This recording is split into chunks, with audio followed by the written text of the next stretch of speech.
Hello दोस्तों, KLD classes में आप सभी का स्वागत है। क्या वास्तव में भारत में 5G लॉन्च हो पाएगा सही समय पे? जो एक टारगेट रखा गया है कि भारत में जल्दी चीन के माध्यम से, जो चीन की कंपनी, चाहे हम हुआवे कहें या खवावे कहें, जो कंपनी है उसके माध्यम से भारत में जल्द ही 5G लॉन्च हो पाएगा, या इसे जैसे भारत और चीन के बीच में इस समय तनाव बढ़ गया है तो ऐसे में ये आगे और बढ़ा दिया जाएगा कि आने वाले 2024, 2025, 2030 में भारत में 5G लॉन्च होगा।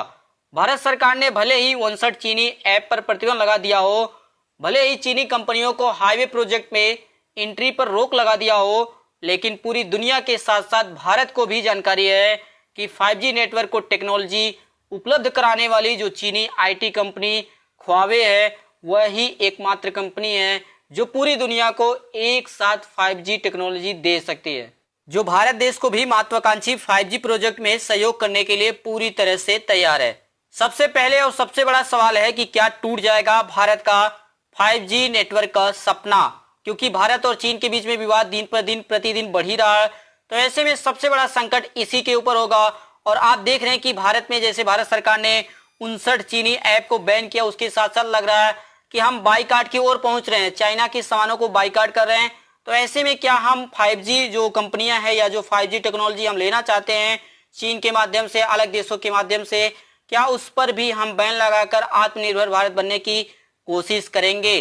टाइम्स ऑफ इंडिया की रिपोर्ट के मुताबिक इसी सोमवार को मंत्रियों की एक बैठक में इस बात पर चर्चा हुई कि ह्वावे को अब 5G स्पेक्ट्रम के ट्रायल की इजाजत दी जाए या ना दी जाए। अभी ये कंफर्म नहीं हो पाया कि इसको बाहर रखा जाए या इसको अधिकार दिया जाए। इस बैठक के पहले अर्थात दिसंबर में ही केंद्रीय कानून मंत्री रविशंकर प्रसाद ने कहा था कि अब 5G के ट्रायल का फैसला किया गया है। 5G ही भविष्य है, नई खोजों को प्रोत्साहित किया जाएगा और 5G के ट्रायल में सभी ऑपरेटर हिस्सा ले सकते हैं, चाहे वो चाइना के हो, अमेरिका के हो या किसी भी देश के हो, सभी लोग इसमें पार्टिसिपेट कर सकते हैं। यहाँ पे ध्यान देने वाली बात यह है कि जिन ऑपरेटरों को हिस्सा लेने की बात हुई थी उसमें चीनी कंपनी ह्वावे भी शामिल था। उस समय भारत और चीन के बीच में कोई विवाद तो था नहीं, दिसंबर की बात किया जा रहा। अब अगर भारत सरकार अपने इस फैसले को बदलता है और कहता है कि हम चीनी कंपनियों की मदद नहीं लेंगे, इस ह्वावे कंपनी की मदद नहीं लेंगे, तो इसे निश्चित तौर पर भारत और चीन के बीच पैदा हुए तनाव के परिणाम के रूप में देखा जाएगा। दूसरी तरफ अगर मैं अमेरिका के बारे में बात करूं कि अमेरिका की क्या राय है इस चीनी कंपनी हुआवे को लेकर, दूसरी तरफ अमेरिका ने इस कंपनी को राष्ट्रीय सुरक्षा के लिए खतरा बताया है। इसके अलावा अमेरिका ने एक अन्य कंपनी ZTE को भी ह्वावे के साथ साथ राष्ट्रीय सुरक्षा के लिए खतरा माना गया है। अमेरिका देश के फेडरल कम्युनिकेशन कमीशन FCC ने 30 जून को ह्वावे टेक्नोलॉजीज कंपनी ZTE कॉरपोरेशन को राष्ट्रीय सुरक्षा के लिए खतरा बताते हुए अपना बयान जारी किया। इस बयान के अनुसार इसके बाद अब अमेरिकी दूरसंचार कंपनियां FCC के $8.3 बिलियन फंड का इस्तेमाल इन चीनी कंपनियों से खरीदारी में नहीं कर पाएंगे। इसी प्रकार अभी हाल ही में अमेरिकी रक्षा मंत्रालय ने यह दावा किया है कि ह्वावे समेत 20 चीनी कंपनियां या तो चीनी सेना से मिली हुई हैं या फिर उनका कंट्रोल चीनी सेना के हाथ में है। इस तरह के अमेरिका के द्वारा बयान आने के बाद ह्वावे ने इन आरोपों को गलत बताया। आप सभी को जानकारी होनी ही चाहिए कि अब तक दुनिया भर में 91 देशों से चीनी ह्वावे कंपनी को 5G का कॉन्ट्रैक्ट मिल चुका है और अभी हाल ही में कंपनी को ब्रिटेन से 1 बिलियन पाउंड की लागत से बनने वाले एक रिसर्च सेंटर को शुरू करने की अनुमति मिली है। लेकिन इसके साथ ही सिंगापुर में ह्वावे 5G की दौड़ से हाल ही में बाहर हो गया है और सिंगापुर में नोकिया और एरिक्सन को नीलामी के बाद इस सेवा के लिए चुना गया है जो 5G टेक्नोलॉजी आने वाली है। ऑस्ट्रेलिया ने पहले ही ह्वावे पर प्रतिबंध लगाया। आप सभी को पता है कि ऑस्ट्रेलिया और चाइना के बीच में उतना ही तनाव है जितना अमेरिका और चाइना के बीच में समय समय पे रहता है। अमेरिका और चीन के लंबे समय से व्यापारिक विवाद बना हुआ है जो कोरोना वायरस की शुरुआत होने के साथ ही और गड़बड़ स्थिति में पहुंच चुका है। आज अगर देखा जाए तो पूरी तरह से जो चाइना देश है वो पूरे देश से, पूरी दुनिया से घिरा हुआ माना जाएगा क्योंकि सभी की निगाहें इस समय चीन के ऊपर ही है। अमेरिका के इस नए फैसले से तनाव और दोनों देशों के बीच में बढ़ गया। यहाँ पर एक प्रश्न ये बनता है कि क्या भारत सरकार इसके लिए कोई दूसरा ऑप्शन रखी है या सिर्फ हुआवे या चीनी कंपनी पर ही निर्भर है? भारत देश में 5G की नीलामी इस वर्ष के अंत में होने की उम्मीद है। अगर कोरोना वायरस के केसेस या जिस तरह से बढ़ रहे हैं अगर इससे कम होगा, नॉर्मल स्थिति हो जाएगा, तभी हो पाएगी, या हो सकता है कि आने वाले 2021 में इसकी नीलामी जरूर होगी। 5G नेटवर्क वितरण में ख्वावे के अलावा नोकिया, एरिक्सन और सैमसंग जैसी कंपनियां भी दावेदार पेश करेंगे। लेकिन यह भी बात सामने आ रही है कि ख्वावे, एयरटेल और वोडाफोन के साथ मिलकर भारत में 5G का ट्रायल कर सकती है इस वर्ष के अंत में। इस तरह से आ रही न्यूज के बीच में ही समाचार एजेंसी पीटीआई के अनुसार भारतीय एयरटेल के मैनेजिंग जो डायरेक्टर और दक्षिण एशिया के सीईओ गोपाल विठल ने कुछ दिन पहले ही कहा है कि अगर ट्राई 5G की नीलामी की बेस प्राइस 492 करोड़ प्रति मेगाहर्ट्ज रखता है तो उसकी कंपनी इस नीलामी में हिस्सा नहीं लेंगी। अर्थात अगर 492 करोड़ प्रति मेगाहर्ट्ज से शुरुआत होती है 5G स्पेक्ट्रम की नीलामी तो आपका जो एयरटेल कंपनी है वो इसमें पार्टिसिपेट नहीं लेगी। इसके साथ ही वोडाफोन, जियो व आइडिया के भी इस नीलामी में हिस्सा नहीं लेने की संभावना जताई जा रही है, जो अभी तक हाल ही में प्रेजेंट टाइम में जो न्यूज आ रहा है। जैसे अभी हमने बात किया कि एयरटेल कंपनी ने कहा है, उसके सीईओ ने कहा कि अगर 492 करोड़ प्रति मेगाहर्ट्ज से शुरुआत होती है स्पेक्ट्रम की नीलामी तो हम उसमें पार्टिसिपेट नहीं करेंगे। तो इसके साथ साथ सबसे बड़ी समस्या क्या आएंगी? अमेरिका और चीन दुनिया की दो सबसे बड़ी अर्थव्यवस्था हैं। अमेरिका देश का कहना है, या इसे हम धमकी ही मान लें, कि दुनिया के सभी देश चीनी कंपनी ख्वावे को 5G का कॉन्ट्रैक्ट ना दें। इसके बाद भी आपको पता होना चाहिए कि 91 देशों ने ख्वावे कंपनी को अपना कॉन्ट्रैक्ट दे रखा है और स्वयं अमेरिका इन देशों को 5G टेक्नोलॉजी विकसित करने में मदद करने का भरोसा भी देता रहा। जो देश ख्वावे की सेवाएं लेने से इनकार करते हैं उनकी मदद अमेरिका करेगा। भारत और चीन के बीच वर्तमान में उत्पन्न तनाव के कारण उम्मीद किया जा रहा है कि भारत ख्वावे को छोड़कर अमेरिका के साथ जाने पर गंभीरता से विचार कर सकता है, लेकिन अभी किया नहीं है, ये आप सभी को समझना होगा। अब ऐसी स्थिति में क्या होगा, ये सबसे बड़ा प्रश्न बन जाता है। तब ऐसी स्थिति में भारत के पास फिनलैंड की जो कंपनी नोकिया है, स्वीडन की कंपनी एरिक्सन और साउथ कोरिया की कंपनी सैमसंग का ही विकल्प बचेगा, जिसके माध्यम से भारत में 5G टेक्नोलॉजी समय पर लाया जा सकता है। तो यहाँ पे ये लिस्ट लगाया गया है, इसका मतलब ये हो गया कि ये एक कंपनी है जो 5G के लिए तैयार है पूरी दुनिया में लाने के लिए, चाहे आपका हुआवे हो, Samsung, ZTE, LG, Nokia, Ericsson, Intel, ऐसी जो कंपनियां हैं। तो इसमें से आपकी जो बड़ी कंपनियां हैं जैसे हुआवे, ZTE, ये आपकी चाइना की कंपनी है। सैमसंग के बारे में जानते हैं, LG के बारे में आप सभी इस तरह से जानते हैं, नोकिया के बारे में। अब हमें यहाँ पे ये भी समझना होगा कि भारत पर इसका असर क्या होगा अगर ये जो कॉन्ट्रैक्ट है, जो बात किया गया 5G टेक्नोलॉजी की, अगर हम ख्वावे को न देकर दूसरे किसी कंपनी को देते हैं तो इसके माध्यम से भारत के ऊपर क्या प्रभाव पड़ेगा। इस पर टेलीकॉम कंसल्टेंट महेश उपल का कहना है कि स्पेक्ट्रम की नीलामी में टेलीकॉम सर्विस कंपनियां हिस्सा लेती है।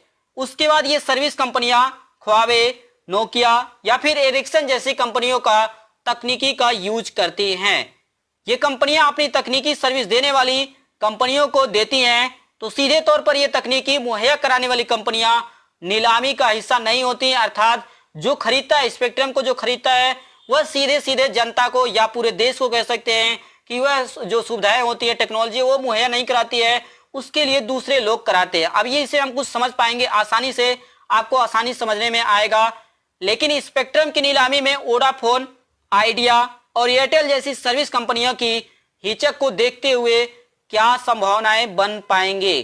महेश उपल के अनुसार स्पेक्ट्रम की नीलामी खुली हुई होती है, सभी को पता होता है कि कितना रेट है, कैसे बिक रहा है, कितना खरीदना चाहिए, कितना सरकार को कम करना चाहिए, हर चीज के बारे में सभी को जानकारी होती है।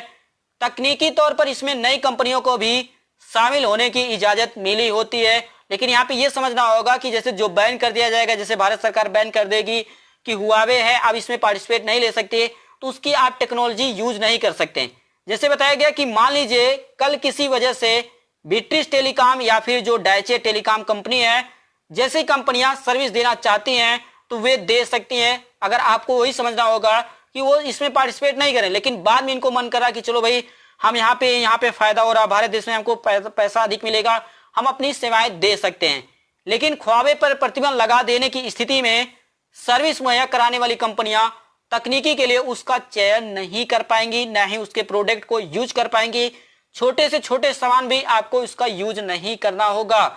भारत के साथ साथ पूरी दुनिया को पता है कि चीनी कंपनियां कम लागत वाली मानी जाती हैं, इसलिए अगर इन कंपनियों का विकल्प होगा तो वो निश्चित रूप से सर्विस उपलब्ध कराने वाली कंपनियां इसके प्रति आकर्षित होंगी। और ये जो 5G टेक्नोलॉजी भारत में लाने की बात हो रही है या पूरे दुनिया में लाने की बात हो रही है, लेकिन यहाँ पे हम सिर्फ फोकस करेंगे इंडिया और चाइना का जो रिलेशन के बारे में, जिसके माध्यम से जो ख्वावे वाली बात किया गया है। तो ऐसे में अगर तनाव बढ़ता है और भारत के पास अगर ऑप्शन रहेगा, जैसे सैमसंग का ऑप्शन है, एरिक्सन का ऑप्शन है, नोकिया का ऑप्शन है, सैमसंग का ऑप्शन है, ऐसे जो ऑप्शन है हमारे पास, अगर बेहतर होगा तभी हम ख्वावे को प्रतिबंध कर पाएंगे, नहीं तो प्रतिबंध करने के बाद भी हमारे पास बहुत ही अधिक नुकसान हो पाएगा। अगर ख्वावे का विकल्प भारत देश को नहीं मिला, भारत सरकार को नहीं मिला, तो निश्चित रूप से कमर्शियल फ्लेक्सिबिलिटी कम हो जाएगी। इससे भारत देश को सबसे अधिक नुकसान माना जाएगा। अब यहाँ पे ये भी बात कर लिया जाए कि भारत देश की तैयारी कितनी है 5G के प्रति। अगर देखा जाए जो टेक्नोलॉजी लाने की बात की जा रही है, 4G आया, 3G आया, 2G आया, 1G आया, लेकिन अब 5G की बात किया जा रहा है, तो ऐसे में हम कितना तैयार हैं, ये सबसे बड़ी बात मानी जाएगी। तो पत्रकार और तकनीकी मामलों के जो जानकार हैं, आंसू सिन्हा का कहना है कि भारत शायद अभी 5G के लिए तैयार नहीं है। इसका कारण यह है कि 4G में जिन टेलीकॉम कंपनियों ने पैसे लगाए हैं और उन्हें सुप्रीम कोर्ट के फैसले से जो नुकसान हुआ है, आप सभी को पता है कि 4G का अगर स्पीड देखा जाए तो आज सिटी में भी नहीं रहता है। तो ऐसे में क्या वो इसके बाद भी 5G में पैसा लगाने को तैयार होंगी? जो कंपनियां हैं, चाहे नोकिया हो, सैमसंग हो, हर कंपनियां पैसा लगाती हैं। तो ऐसे में जब 4G से ये कंपनियां पैसा नहीं कमा पाई, अभी घाटे में चल रही हैं, तो क्या ये 5G में पैसा लगाना उचित समझेंगी? अभी तो इन कंपनियों की 4G से ही पूरी तरह से कमाई नहीं हो पाई है। अगर आप रिलायंस कंपनी की बात करेंगे तो वो तो तैयार हो जाएंगे, लेकिन दूसरी कंपनियां ऐसी स्थिति में नहीं हैं। बताया ये भी जा रहा है कि आने वाले समय में डिवाइस ज्यादा से ज्यादा कनेक्टेड होंगे और इसके लिए जियो तैयार है। भारतीय सुप्रीम कोर्ट ने पिछले वर्ष ही अक्टूबर में केंद्र सरकार की याचिका को मंजूर करते हुए केंद्र सरकार को टेलीकॉम कंपनियों से लगभग 92,000 करोड़ रुपए का समायोजित सकल राजस्व, जिसे हम AGR के रूप में जानते हैं, वसूलने की इजाजत दी थी। भारत और चीन का बाजार इतना बड़ा है कि ये दो देश 5G का अपना ही स्टैंडर्ड शुरू कर सकते हैं। इससे दो बड़े स्टैंडर्ड शुरू किया जा सकता है, जैसे CDMA और GSM। अभी दो बड़े स्टैंडर्ड इस समय पूरी दुनिया में चल रहे हैं। आप सभी को जानकारी भी होनी चाहिए कि CDMA अमेरिकी कंपनियों का, वह GSM यूरोपीय कंपनियों का स्टैंडर्ड है। यहाँ पर यह भी हमें समझना होगा कि अमेरिका और चीन कितने बड़े संकट हैं इस 5G प्रोजेक्ट के लिए, या भारत में जो 5G टेक्नोलॉजी की बात की जा रही है। वर्ष 2019 में जापान के ओसाका में हुए G20 शिखर सम्मेलन में ट्रंप और शी जिनपिंग की मुलाकात हुई थी। तो यहाँ पे ये जो इमेज लगाया गया, यहाँ पे देख सकते हैं कि दो नेता बैठे हुए हैं, जापान में बैठे हुए हैं। उस समय अमेरिकी राष्ट्रपति ने इस बात की घोषणा की थी कि वो अमेरिकी कंपनियों को चीन की सबसे बड़ी टेक्नोलॉजी कंपनियों में से ख्वावे को बिक्री जारी करने की अनुमति देंगे। ट्रंप की इस घोषणा को एक बहुत ही बड़ा छूट के तौर पर देखा गया था। यह घोषणा अपने आप में खास इसलिए थी क्योंकि इससे पहले अमेरिका ने चीन पर अतिरिक्त व्यापारिक प्रतिबंध लगाने की धमकी दी थी। और इस समय आप देख सकते हैं जैसे भारत सरकार ने अभी 59 चीनी ऐप को बैन किया, उसी तरह से बात चल रही है कि 20 चीनी ऐप को अमेरिका देश जल्द ही बैन करने वाला, क्योंकि वहां की विदेश मंत्री ने ऐसी बात कही है। साथ ही आप सभी को याद भी होगा कि इसके पहले ट्रंप ने चीन पर आरोप लगाया था कि वो उनकी बौद्धिक संपदा चुराने की कोशिश कर रहा है। इसके साथ ही चीन पर आरोप यह भी लग रहा है कि अमेरिकी कंपनियों को चीन अपने देश में व्यापार के बदले व्यापार से जुड़ी खुफिया जानकारी देने के लिए दबाव डाल रहा है। ख्वावे को लेकर अगर देखा जाए तो अमेरिका देश की राय क्या है, या अमेरिकी सरकार क्या चाहती है ख्वावे कंपनी से। अमेरिका पहले भी ख्वावे को लेकर अपना संशय जाहिर कर चुका है। अमेरिका ने सार्वजनिक रूप से पिछले वर्ष ही कहा था कि ख्वावे राष्ट्रीय सुरक्षा के लिए खतरा है, इसलिए हम इस पर बैन लगा रहे हैं। हालांकि ट्रंप ने इसे व्यापारिक मुद्दे से जोड़कर बताया था। इसके पहले ही आप देख लीजिए कि अमेरिका ने ख्वावे पर बिना लाइसेंस के अमेरिकी सामान खरीदने पर प्रतिबंध लगा दिया था। इसमें गूगल भी शामिल था, जो ख्वावे के कई प्रोडक्ट के लिए बहुत ही महत्वपूर्ण था। गूगल जो कंपनी है वो ख्वावे के कई छोटे छोटे प्रोडक्ट को यूज करता है। लेकिन फिर G20 शिखर सम्मेलन में यू टर्न लेते हुए ट्रंप ने छूट दे दी। ख्वावे पर इतने बैन लगने के बाद ख्वावे की संस्थापक रेन झेकफई से बात हुई तो इन्होंने बताया कि वो जासूसी जैसे काम में शामिल होने के बजाय कंपनी को बंद करना ज्यादा सही समझेंगे, क्योंकि जब से देखा जाए कि ट्रंप आए हैं, अमेरिका में राष्ट्रपति बने हैं, तब से ही जो चीनी कंपनियां हैं वो अमेरिका में सही से काम नहीं कर पा रही हैं। तो ऐसे में इन्होंने बताया कि अगर हमें जासूसी ही करना है तो हम अपनी कंपनी को बंद कर सकते हैं। इन्होंने एक बात कही है कि अमेरिका में बर्बाद नहीं कर सकता, हम टेक्नोलॉजी के आधार पर देखा जाए तो अधिक विकसित है, इसलिए दुनिया हमें इग्नोर नहीं कर सकती। और यह सच भी है। आप देख सकते हैं कि कोई भी कंपनी होती है, कोई भी देश होता है, अगर टेक्नोलॉजी लेता है तो अधिकतर कह सकते हैं कि चाइना से ही लेता है, क्योंकि सस्ता होता है और अच्छा भी माना जा सकता है, क्योंकि अगर आप अमेरिका के टेक्नोलॉजी का यूज करेंगे तो आपको बहुत ही महंगा पड़ेगा। आप सभी को जानकारी भी होनी चाहिए कि इनकी बेटी को गिरफ्तार कर लिया गया था। इनकी बेटी मेंग वांझू को अमेरिका के कहने पर 1 दिसंबर 2018 को वैंकूवर में गिरफ्तार किया गया था। इनकी बेटी ख्वावे कंपनी की मुख्य वित्तीय अधिकारी हैं। तो ये थी हमारी आज की पूरी डिटेल इंफॉर्मेशन कि क्या भारत में पॉसिबल है 5G टेक्नोलॉजी आना इस समय, अगर इस समय माहौल के हिसाब से देखा जाए, क्योंकि भारत और चाइना के बीच में तनाव बहुत ही अधिक बढ़ चुका है और ऐसे में चाइना और अमेरिका बीच में तनाव बढ़ चुका है और कई देशों की जो नजर है सीधे सीधे चाइना के ऊपर है। तो क्या अगर भारत जिस तरह से बैन कर रहा है, 59 चीनी ऐप को बैन कर दिया है, उसके बाद बात किया जा रहा है कि कुछ और चीजों के व्यापारिक जो आर्थिक व्यापार होते हैं उसको भी बैन करने वाले हैं, उस पर भी रोक लगाने वाले हैं। तो ऐसे में क्या ये 5G की बात आती है, ख्वावे कंपनी का जो भारत के साथ रिलेशन है जो लॉन्च करने वाली है, क्या ऐसे में इसको भी बैन कर दिया जाएगा और भारत सरकार इतना या भारत देश इतना सक्षम है कि वह अपने आप से 5G टेक्नोलॉजी अपने देश में लॉन्च कर पाएगी या नहीं? इसके बारे में आप सभी जरूर इस वीडियो के नीचे कमेंट बॉक्स में बताइएगा। इसी प्रकार से बने रहने के लिए आप सभी दोस्तों का KLD क्लासेस की ओर से धन्यवाद।